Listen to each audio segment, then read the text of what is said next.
Selamat kembali semua. Kali ni, kita nak bincang satu isu yang agak panas sekarang ni. Ketegangan terbaru antara India dengan Pakistan. Kita tahu kan, konflik ni lagi-lagi pasal Kashmir memang dah lama. Tapi yang baru jadi ni, nampak macam lain sikit, lebih tegang. Jadi kita nak cuba fahamlah apa sebenarnya berlaku, kenapa sekarang, apa kesannya. Semua ni kita tengok dari bahan-bahan rujukan yang ada pada kita. Okey, jom kita mula. Okey, kalau ikut maklumat ni, pencetus dia serangan kat Pahalgam tu. 22 April 2025, pelancong India kena serang. Terus dikaitkan dengan The Resistance Front, TRF. Kumpulan ni disebut ada kaitan dengan Lashkar-e-Tayyibah. Dan India cepat je tuduh Pakistan sokong TRF ni. Yang menarik perhatian kat sini, dari apa yang kita baca, ialah reaksi pantas India tu. Macam tak tunggu lama. Sumber ni sebut Pakistan nafikan dia terlibat. Malah diorang tawar nak siasat sama-sama, tapi kena bagi bukti lah. Tapi tawaran tu, India tolak terus. Macam tu je. Betul tu. Dan lepas tolak tawaran tu, tindakan India seterusnya nampak agak drastik kan, terburu-buru sikit.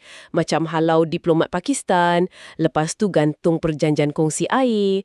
Penting tu perjanjian air, sempadan air pun tutup. Jadi memang awal-awal lagi dah macam tak ada ruang langsung nak bincang secara rasmi.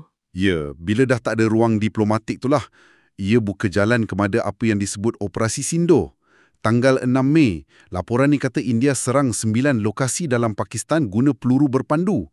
Alasan dia, nak sasah kemudahan tentera. Tapi, kat sini cerita dia jadi lagi rumit sikit. Sebab bahan yang kita tengok ni ada laporkan pasal orang awam yang jadi mangsa. Sekurang-kurangnya 8 orang meninggal, termasuk budak-budak. Lagi 20 cedera. Jadi timbullah persoalan kan? Pasal sasaran sebenar tu apa? Apa kesan operasi ni sebenarnya? Benda ni dibangkitkan dalam sumber kita ni. Betul. Selain isu mangsa awam ni, sumber yang kita rujuk ni juga, macam ajak kita fikir kemungkinan ada sebab lain kenapa India bertindak cepat sangat. Ada disebut pasal unsur dendam lama. Mungkin main peranan juga. Dan yang ni mungkin penting untuk anda faham. Ada kemungkinan serangan ni digunakan oleh pemimpin India, Presiden Modi, untuk tujuan politik dalaman diorang, lagi-lagi tengah kempen pilihan raya ni.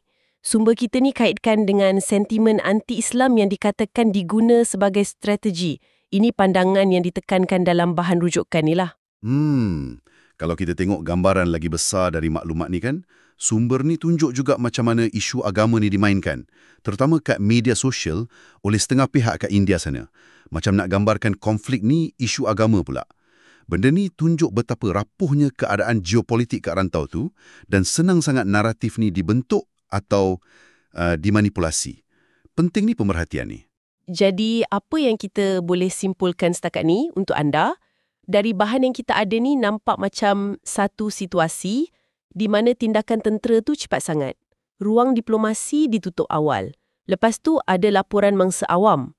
Tambah pula ada bayang-bayang motif politik dalaman dan guna sentimen agama yang mungkin pengaruhi keputusan tu semua. Ringkasnya, leakan naratif dari sumber ni, dia cenderung nampak tindakan India tu agak tergesa-gesa. Mungkin ada sebab lain selain dari balas serangan kat Pahalgam tu je. Pakistan pula digambarkan macam pihak yang cuba buka ruang dialog awal-awal tu. Dan tragedi mangsa awam tu, itu memang menambahkan lagi kesedihan dan kerumitan cerita ni. Dan sebagai penutup, satu persoalan untuk anda fikirkan. Sumber ni ada sebut pasal macam mana pemimpin yang mungkin tamak atau cuai boleh cetuskan konflik. Jadi, ia buat kita terfikirlah, tindakan pemimpin ni dalam keadaan tegang macam ni, sejauh mana ia wakili kehendak rakyat diorang dan apa harga sebenar yang orang biasa kena bayar hasil keputusan ke atas tu. Sesuatu untuk kita semua renungkan.